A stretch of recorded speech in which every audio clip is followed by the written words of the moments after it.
bring the microphone around to you. Where's everybody at? Something important going on? Everybody's here. We're here. That's what I'm saying. It's a small group. 6:25. The baseball game already over? Mm-hmm. 21-1. An active baseball question The haves and have-nots. there. Kirby, just for the scrimmage the other day, kind of what was your biggest takeaway from that? That we got a long way to go. That was the consensus. I did think that cooler temperatures prevailed, which made for less adversity in terms of can I push through. It's more game-like to me the cooler it is because they have fresher legs, they can play more snaps. I think it was a faster game. I sometimes like it when it's one of those, how high can it be? Who's going to push? And it becomes a toughness battle of like the mental part of like, can I push through this? Can I make it through this?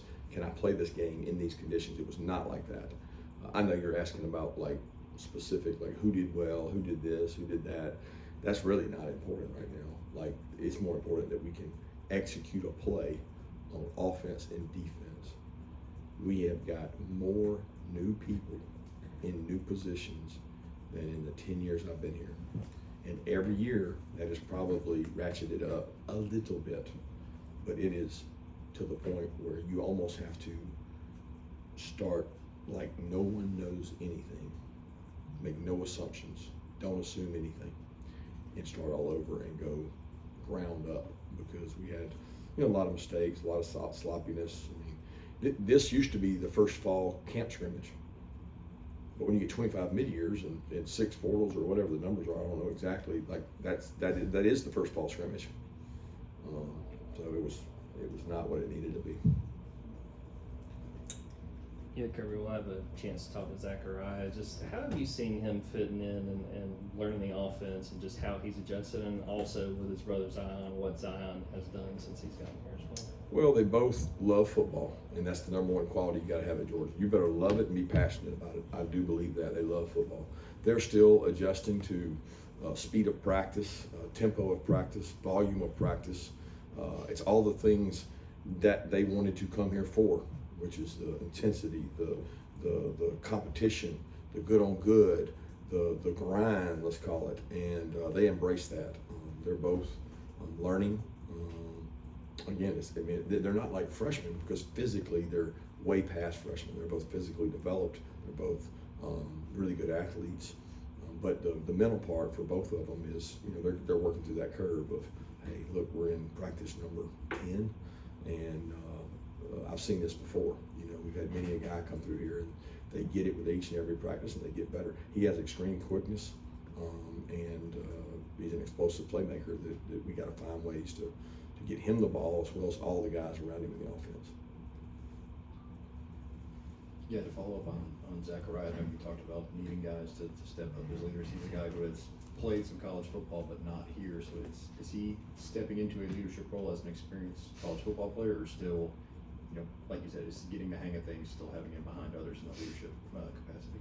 I think he's very capable of leading. Both of those kids in our skull sessions are vocal, not afraid to talk. I think they're still trying to find their place amongst the team. You don't just walk in a team here and just say, all right, I'm a leader. You earn that. And he's in that process. He's done everything we've asked him to do to get better at that, and continues to develop. You said last week you were working on stopping the run and running the ball. What did you see from Saturday, progress-wise or reverse-wise? Spurts of each. I mean, we had a couple explosive runs. We had a lot of 2 to 3 yard runs that, one guy misses an assignment, one guy makes a play. I think the energy level and the passion on the defensive side was ahead of what the offensive was in the run game. But still, the offense dominated the red area. The third down was like 50-50. It was a toss-up in a lot of the other periods, but it's not where it needs to be on either side of the ball. To be honest with you, we don't run the ball well or stop the run. I think a lot of that comes from a physical mentality. Or what kind of spring has it been for Ernest Green, and how do you like him at right tackle? Yeah, Ernest he's had a few bumps and bruises. He's dealing with I don't know which finger it is. He's got a dislocated finger that he's having to wear clubs. So it's frustrating for him because he can't use his hand. I told him it's going to be a chance to get a lot better because when he comes back with his use of his hand, he's going to be a lot better. He's practicing hard. I feel like he really tried to play hard Saturday in the scrimmage. He and Micah tried to lead and push people. So I'm pleased with his toughness because he's got a club on his hand and he's out there competing and getting better each day.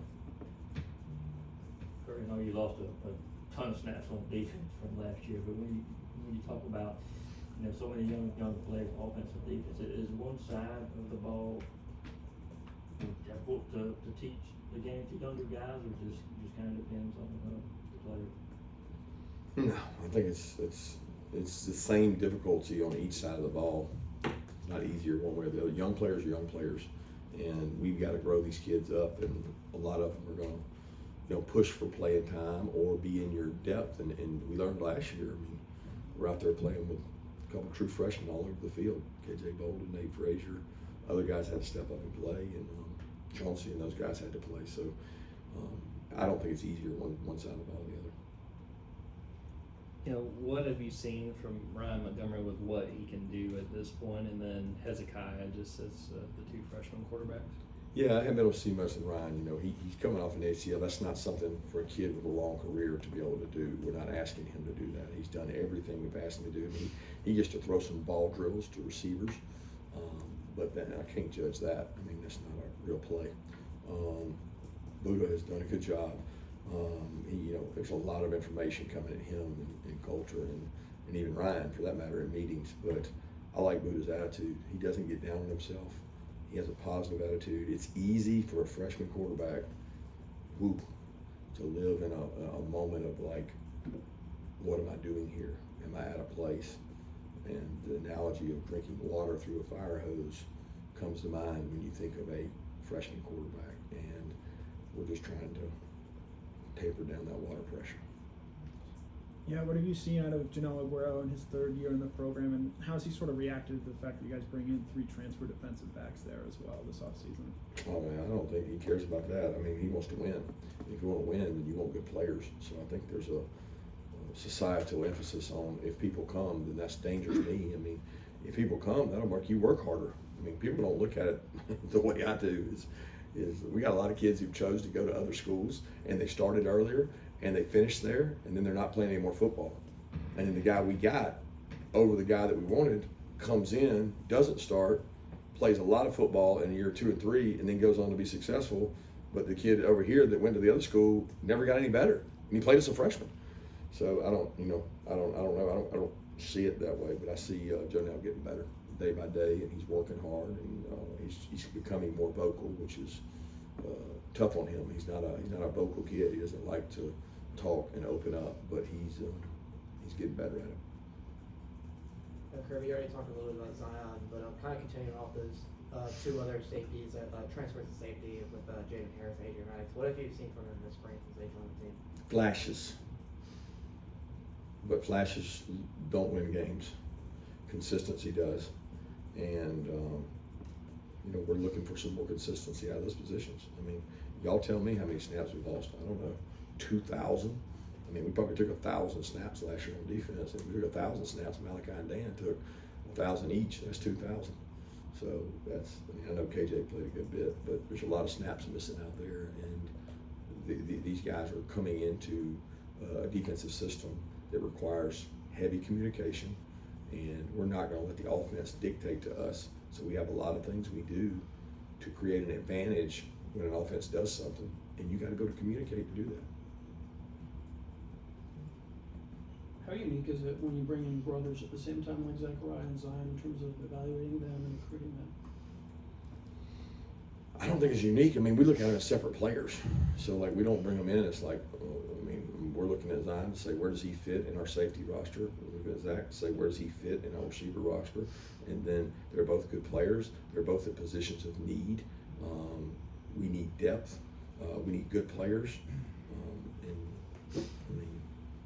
I don't know that I've had 2 sets of brothers. Maybe I have, because we've had some walk-on guys and things that have been out there between Stetson and his brother, and Yeah, and even the Joneses, they had some of those guys. I mean, it's been several that have worked there, but Micah and Dylan are there, and the Ranch Brothers.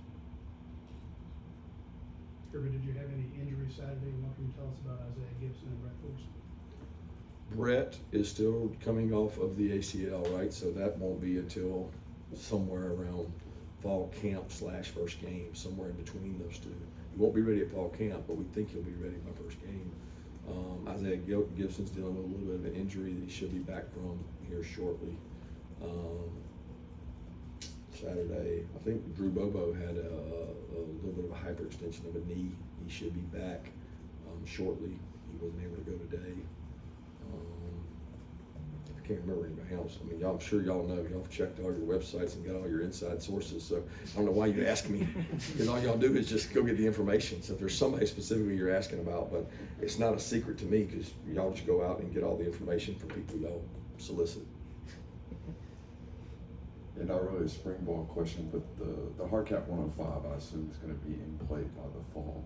What is that doing to you guys' process even right now? Because I'm sure you're going to have to get under the number. And what kind of difficulties is that going to do to how you guys practice around here? Yeah, that's up in the air. I'm not sure 100% that we have to get to 105 by fall camp. As we understand it, it's going to be by the first game, which is a big difference. So we would be able to practice camp like we want to. I think everybody's got to take a big pause right now and say deep breath, because of what's going on with basketball right now is crazy, and we don't know everything that's going to come out with April 7th, which might be April 7th. It might be the settlement date where we get a lot more information. But everybody's on pins and needles because we don't know exactly what's going to come out of this. What I do know is that we're going to continue to recruit people who love football, who are passionate about football, and that don't put money as the number one answer. Like, I've never met a really good player that's all they cared about. So, like, the 105 number, the NIL number, what's the cap number, what is this going to be? There's stuff going on right now, guys, in college football. I mean, there's people reaching out to have a Zoom call and present all the players they represent that are on teams, including our teams. And they want to invite people to the Zoom so they can watch and see who's going in the portal, or shopping who's in the portal before the portal. Do you want to get on the Zoom and look at all these players? I'm like, well, what if some of them are mine? I mean, it could be one of the most legendary, moments in all of college sports, with what's coming up on this ruling and how people are going to try to manipulate a cap when all we're trying to do is make for competitive balance. And it's really unfortunate that I don't know if competitive balance is going to come out of it. I don't know if the kids win in this model that we currently have, if they win long term. Like, long term, when we have to cut sports and cut other things, are the kids going to be the winners of this? I don't know. College sports been around a long time and given many an opportunity. And by all means, I want these kids to make money. But what's going on right now is not good for anybody. Yeah, I guess similarly to the House settlement, I know the hearing starts next Monday. Have you had any sort of conversations with your teams about what that might ultimately look like and how that might impact your team? We've talked about the House settlement. The biggest thing going on is you got two dates you're operating off of. There's a portal date, there's a House settlement date, and there's a lot of people doing they're not illegal things. They're just manipulative money things to try to move this, move that, so I can free up this. And what's going to happen? There's probably going to be a bubble or a spike, and then agents are literally trying to take advantage of that every minute they can. They want to get all they can for their client.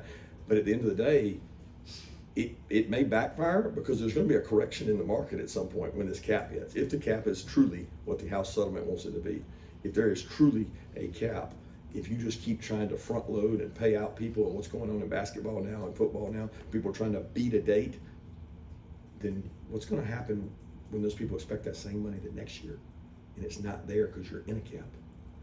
Like, there's going to be a correction eventually, and I don't think any of us know what's going to happen. You know, we'll have a chance to talk to Kyron Jones. He's one of those older defensive backs at this point on the team. Where is he working now, and what have you seen from him, especially over the course of his time in the program? Well, I've seen toughness, number one. He's a thumper. You know, he doesn't always take the perfect angle. He's raw in some things, but he is tough. He does love football. He does play hard. And he got to keep getting better. Like, he's a kid that we took a chance on because we said, you know, he's a really good athlete. He's really fast and he's got size. But he had not played defensive back. I don't think a defensive back is a position you can just go learn 1 year, go play. It doesn't happen that way, not unless you grew up playing 7-on-7 and played, you know, in the backyard. I mean, Malachi played some safety because that was his 7-on-7 home. But with Kyron, that's been a work in progress. But he's got toughness. He's made some plays, and he continues to get better. And he is physical. Yeah, it seems like there's something about defensive line that attracts guys with big personalities. You think of Jordan Davis, Nazir, Warren Prince. Just one, is there something to that? But on a more on the field level, what have you seen from that group this spring as it's continued to develop?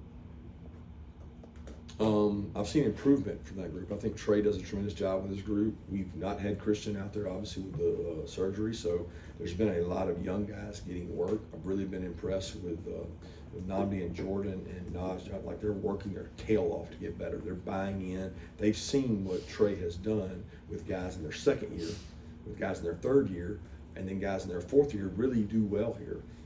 So they're buying into that. As far as the personality part, no, I don't think defensive linemen, I think it's more rare to have that Jordan Davis big personality at defensive line than it is to have it. Another NIL type question, Coach. I don't know if you've got any examples. I'm not asking for specific names or anything, but of kids, recruits coming on your campus and saying, look, I've got an offer from so-and-so school. Would you match that or surpass that for me to sign with Georgia? No, Nobody does that. I think they want that. Okay, deep down inside, that might be in their back of their mind. And ultimately, you know, that's the goal of it's human nature. I think players have value and they should be rewarded for that value. But at the expense of what? At the expense of us having 3 or 4 sports that can't do anything and support anything? So because they get the television revenue and because they raise it, should they get first dibs on all that and let's not have other sports? I don't think that's right. And there's a balance to be had. But no, I don't think kids come and I don't have kids come in. If they come in and say that, then I'm going to listen to them and talk to them, but I'm scratching them off the list. I'm over that, because if that's all that matters, then you need to send out a bid like they do for jobs and say, supplement your bid, that'll let me take visits, and just I'm going to go to the bid and go to the highest bidder. That's, you know, I really believe there still does matter a relationship. And if relationship doesn't matter, then I'm probably not going to have a kid that wants to play hard for Georgia, right? So relationship matters, work ethic matters. Like, do you like want to be great? Do you have fire, passion, and energy? I'll pay for that. I'll pay a premium for fire, passion, and energy, because in the market we're in, there's a lack of that. Kids are going to struggle the next 10 years when they look back and somebody says, I'm going to go back, introspect, I'm going to look at this and say, what happened to the kids that went to 2 and 3 and 4 places? I will assure you, we will not be happy with where those kids that jump for greener grass went to. And I think the portal's a good thing for a lot of kids that are 3rd, 4th, 5th year, but it also gives you a way out that I don't think is good for kids right now. Time for one more question. Kirby, what can you tell us about Terrell Foster and Bo Gardner? I can tell you that they work as hard as anybody on our team. Terrell Foster takes snaps, competes, leads, loves Georgia, works his tail off. Just incredible. I mean, Terrell's a kid that has earned NIL by the way he works. Bo is one of the best snappers in the country. Was up for I think it's the Manley Award, and you know, came close to winning that. Probably, you know, we'll have a chance to do that this year. He's a tremendous athlete. Comes from a great family, and he does everything we ask. And he and Peyton, man, they're like a great team together, very consistent. You know, in what's a really high pressure job. Thanks, Coach.